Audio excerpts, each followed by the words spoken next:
say, Texas Oil Dust, Aaron Lesley, just turned. I mean, probably some of the best burn-in I think I've ever had in my life.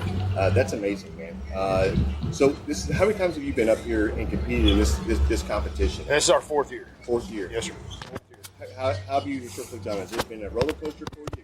It has been. We've had the first 2 years I came, I think it was 16 or 19. I had a 5th place rib call in the open, and I had a 6th place rib call in the open. 2 years, and then last year I didn't get any calls. I was in the probably the high 30s on brisket on day 1, and day 2 I was in the 70s. You know, so I think all my meats placed in the top 100 except for chicken was like 103 or something. I have to go back and look at the scores, but. So all my proteins except chicken, and it bounced right over the 100 mark, was all in the top under 100, nice. Which is what my goal can be to have that. To still try to be 50 or 60 overall out of 500 pluses.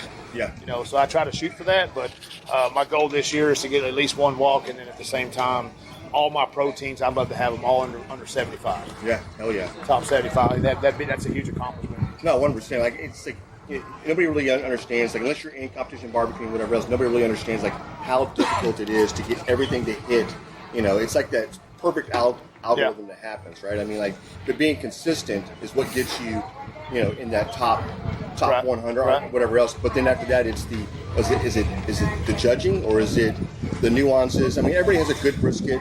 You know what table you fall on, man. Yeah. You know how you fall on and what table you fall on. Is it a good table, a bad table? I mean, you know, some of the judges don't like sweet, some of the judges don't like pepper, some don't like heat, some don't like sweet. I mean, you have no idea what's going to go on, and hopefully the judges are certified enough that they've judged enough competitions that they have a very good palate for just good barbecue. Yeah.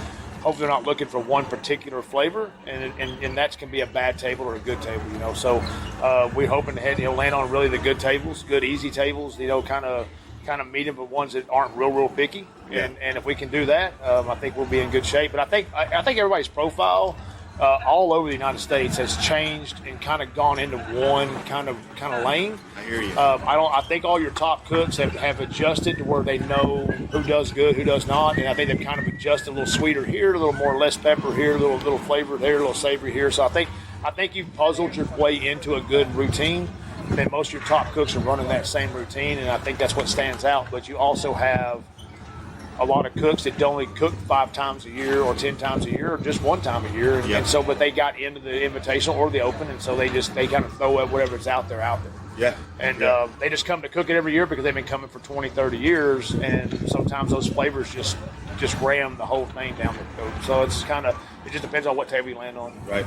So how important is this weather? I know, like, coming up here before we showed up, we looked at this weather. It was going to be cooler in the nights, right? 60s degrees, 70, 80 in the day. And we're hitting 90, 90 plus out here, right? So perfect for us Texas guys. It is, right? This is what the Texas guys. This caters to us big time. I mean, when we've been watching the weather every week the last 3 weeks, it was in the upper 70s and it was in the middle 80s, and all of a sudden it's going to be 90 plus, you know. And I'm like, man, this is it, because that just fits that profile where we're used to cooking that high heat. At the same time, you know, a little saltier, maybe just a little, you know, a little sweeter, saltier, something, whatever profile you have. Where these guys are used to cooking in kind of milder temperatures.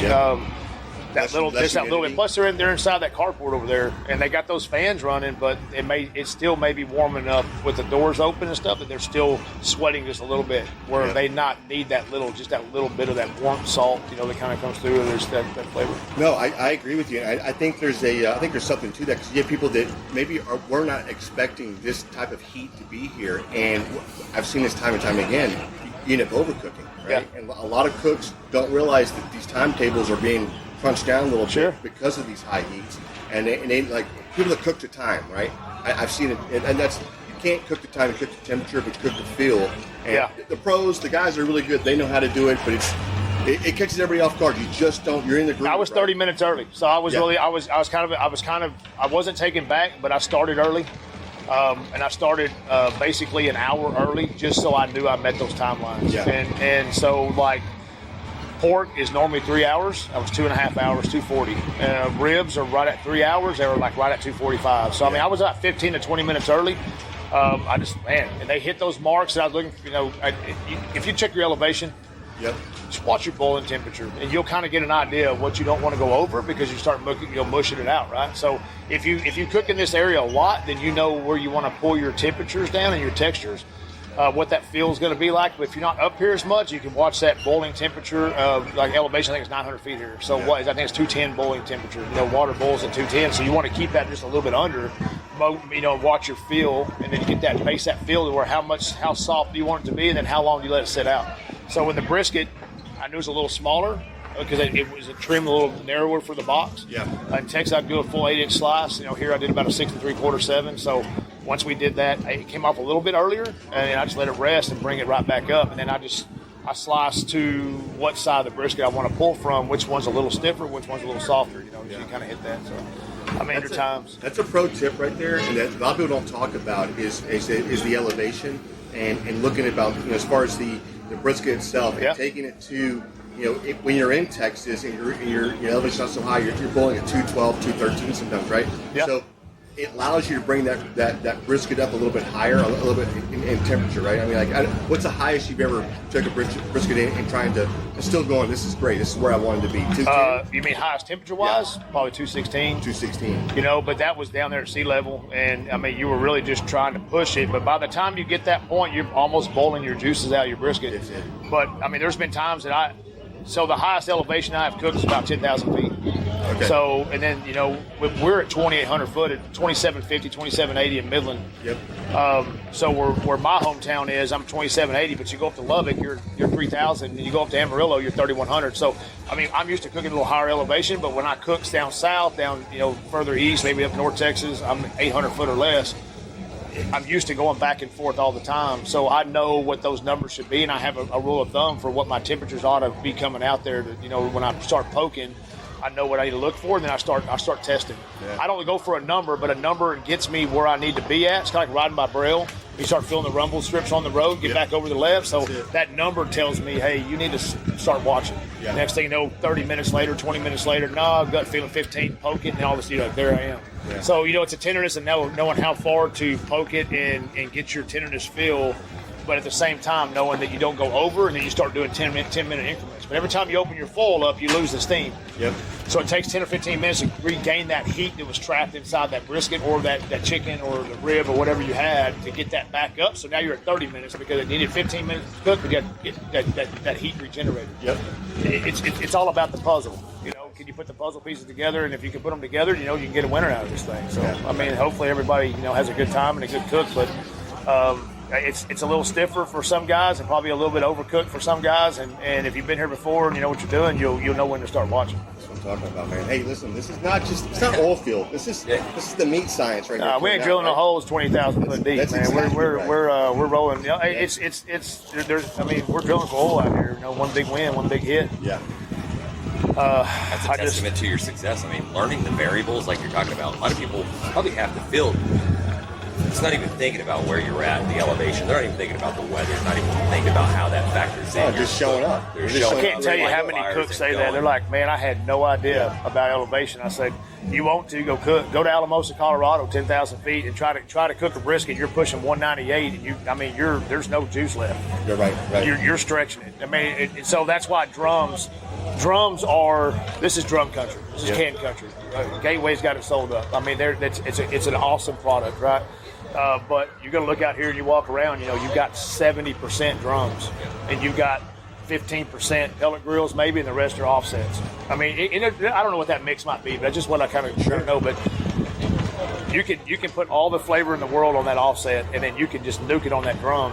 And then when you're on a high elevation, that drum is your best friend because it's bottom heat. You're getting it up there, And so I think you're at the end of the day, it's knowing what equipment you're cooking on. Pellet grills, man, once you wrap it, who cares, right? That's right. Throw it in the oven, throw it in a pellet grill. But I think that consistent underground heat, that bottom heat, it's going to really just going to push it up there. You just got to watch it because it's not enough oxygen. So like Alamosa, I took my brisket about 198, and then I started proking. I was like, man, this ain't breaking. It ain't breaking, but the temperatures are getting close. And then as I kept poking, about right at the 200 mark, man, she broke over about 3/4 of the way through, got a little stiff. Right when my third pin has, you got a 1 inch on the bottom. Yeah, okay. That's right. And so when that goes in that flat, your flat is going to have about 1.25 inches, 1.5 inches. Depends on what type of brisket you're cooking. And when it gets right there about 1.25 inches in, and it starts to tense up, she's off. She's sitting on the firebox because it went in nice and smooth and it tensed up a little bit. I know that's my texture I'm looking for. That's just an experience. Yeah. And every time I pull those, man, I've had nothing but good success. But when you probe it and you like, oh, go 15, 20 minutes, get talking to your friends, get having a cold beer, doing whatever you're doing, all of a sudden it's been 30 minutes, and like, oh crap, you put over there and it's like Texas tender where it just goes all the way through and hits a pan. Yeah. Then you got to open it up and let it sit there and try to tense up. But by that time, depending on how you trim your brisket, if you have a 12 to 6 grain or a cross grain, the cross grain may save it, but that 12 to 6, when they pick it up, it's going to break in half. That's it. So you have to know where to slice from, where to get your slices, how thick to go. There's so many variables, you know. Yeah. And so I'm not trying to teach nothing. This is just things you learn. Looking at. You just try to learn it.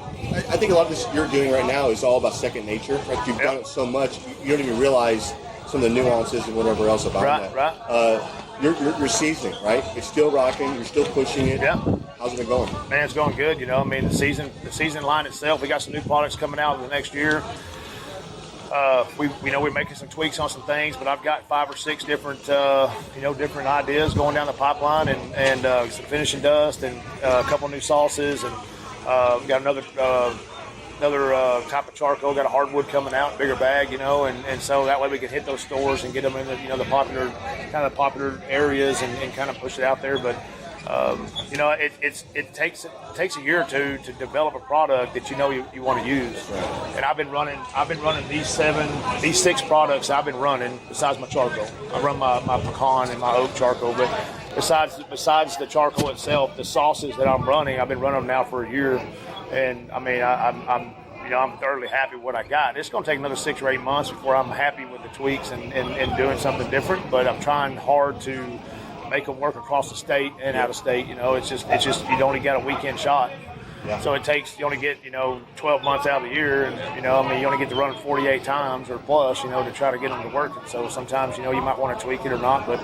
I think everybody has an idea for something good. It takes a little time to R&D it, and then you pass it out to your friends and let them try it out. And hopefully they're not the same comp as you where they beat you, but it's always a good feeling, isn't it? It is good. You get beat with your own stuff. It is. It happened to me when I released Barnyard Pen, Piggy Bank, and some of the other ones, the Black Gold and everything. Everybody's giving it to them. They started beating me in competition because they were using their flair with my stuff, and I was like, man, this sucks. But they just had to go back to drawing board, do better. Yeah. But it's my recipe, my routine, so I'm the only one that can cook it that way. There it is. So hopefully, nobody does it. But yeah, I mean, we're rocking along strong, and we're growing, and I can't be more blessed, more thankful. Yeah, that's fantastic. We were sitting earlier, me and John were catching some videos of the people turning in briskets over there, and luckily we didn't see any runners, so it looked like everybody got their brisket turned in on time. But we did mention it's like that has to be that's the last major protein that gets turned in. Right. It's got to be a little bit of just a sigh of relief, just like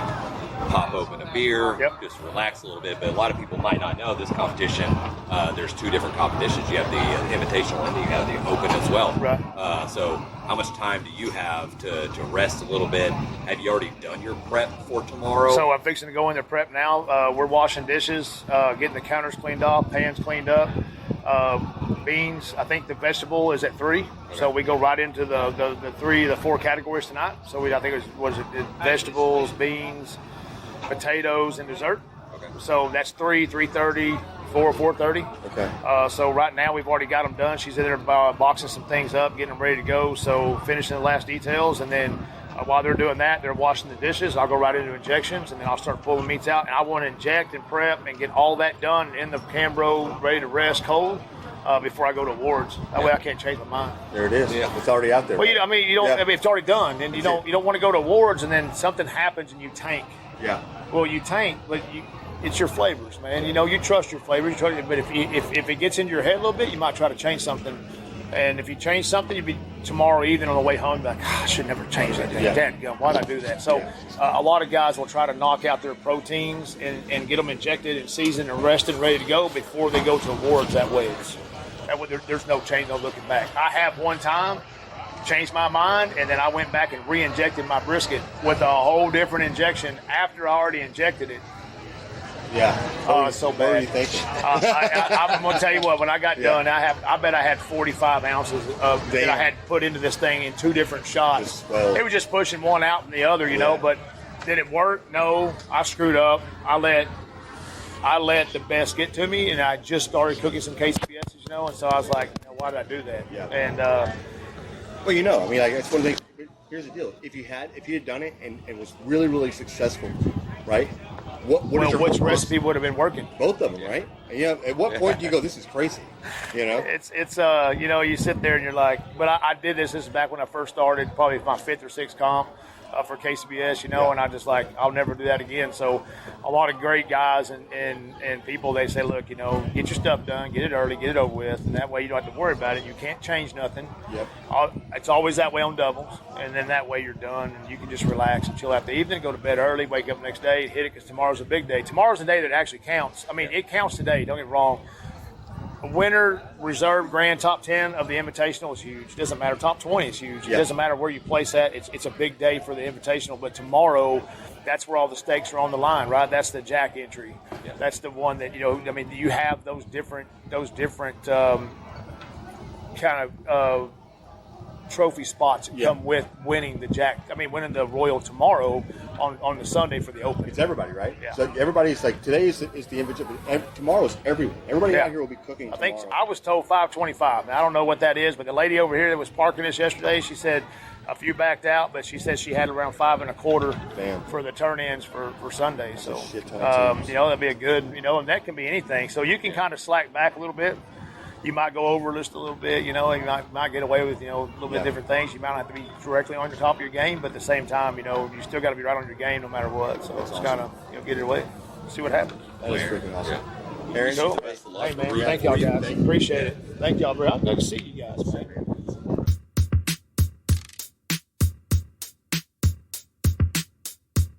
As we close out, big thanks to SmokerBuilder.com and the MBBQA for their unwavering support. Absolutely, and cheers to Barbecue News Magazine, Sucklebusters, and Dow Strong Knives for their contributions. And you know Yeti always has our back, and Coolie Nation ensures our drinks stay perfectly cold. Lastly, props to Cambro Manufacturing and, of course, the Spicy Nut, the Chicks of Smoke Seasoning. Thanks to all for powering this show. Until next time, keep smoking.